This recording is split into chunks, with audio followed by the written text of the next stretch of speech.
तो आज मैं आपको एक ऐसे फॉल्ट के बारे में बताने जा रहा हूँ CRT टीवी में, जो कि बहुत ही आता है और हमें यूट्यूब पे इसके बारे में कोई वीडियो भी नहीं मिलती है।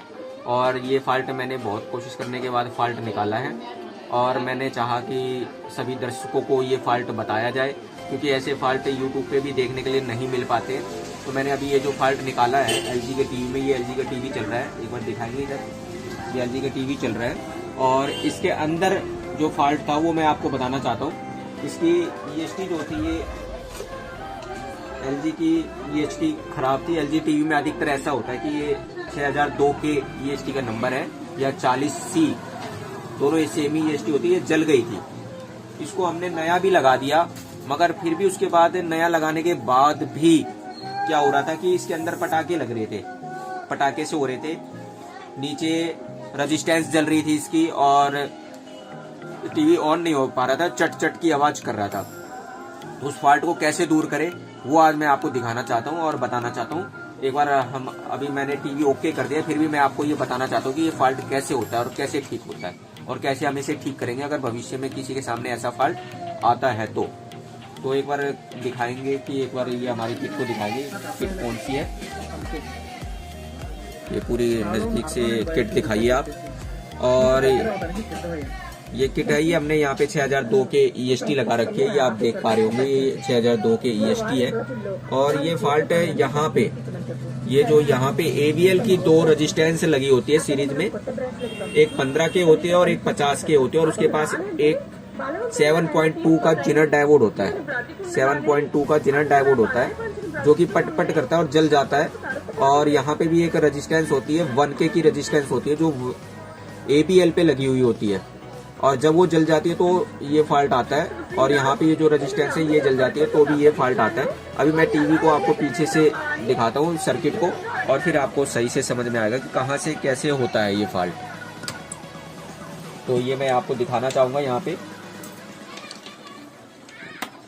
ये किट है और यहाँ पे आप देख सकते हैं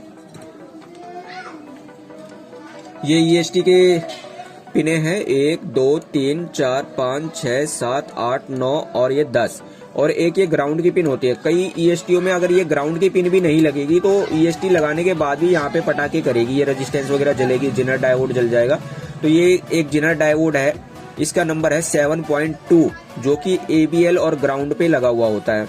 और एक ये +B 110 वोल्ट से हमारी एक रेजिस्टेंस लगी होती है, सीरीज में लगी होती है, ये यहाँ पे ऐसे आकर ये यहाँ पे लगी हुई होती है, ये एक रेजिस्टेंस लगी हुई है, ये 50K की होती है। और एक और इसी की सीरीज में एक और रेजिस्टेंस लगी होती है जिसको 15K की वैल्यू का होता है और 1 वाट में होता है ये।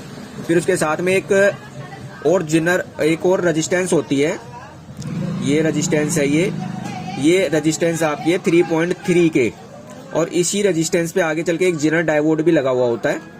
ये जिनर डायोड भी चेक करना होता है ऐसे फॉल्ट में जब पटाखे से करता है, मगर ये जिनर डायोड अधिकतर सही मिलता है। फिर इसके ऊपर चलते हैं, एक यहाँ पे एक रेजिस्टेंस दिखती है हमें जो कि 1/4 वाट में 1K की रेजिस्टेंस होती है, ये आप दिखाएंगे सही से, ये 1K की रेजिस्टेंस होती है, यहाँ पे एक 1K रेजिस्टेंस लगी होती है।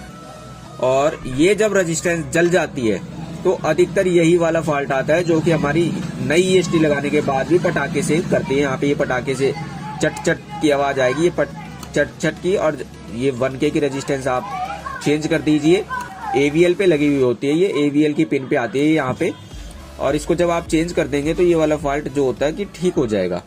अगर आप इसको चेंज नहीं करते हैं तो इस EHT के लगाने के बाद भी आपको ये पट पट की आवाज करता रहेगा, यहाँ जिस तरह लगेगा कि EHT स्पार्किंग कर रही है, मगर ऐसा नहीं होता कि EHT स्पार्किंग करती है। कई केस में ऐसा भी होता है कि आपकी EHT भी खराब होती है, मगर अधिकतर जब हम न्यू EHT लगाते हैं तो हमारा 1K का ये जो रेजिस्टेंस होता है यहाँ पे 1K, कई बार ये सेम वैल्यू जल जाती है और हमें वैल्यू मिल भी नहीं पाती कि कौन सी वैल्यू की रेजिस्टेंस है। तो मैं इसलिए खास तौर पे यहाँ पे बताना चाहूंगा, एक PF लगा होता है और PF के साथ में एक 1K की 1/4 वाट में रेजिस्टेंस होती है। इसका खास तौर पे ध्यान रखें आप सभी दर्शक, जितने भी इलेक्ट्रॉनिक्स से रिलेटेड लोग हैं, इसको ध्यान में रखें। 1K की रेजिस्टेंस लगती है।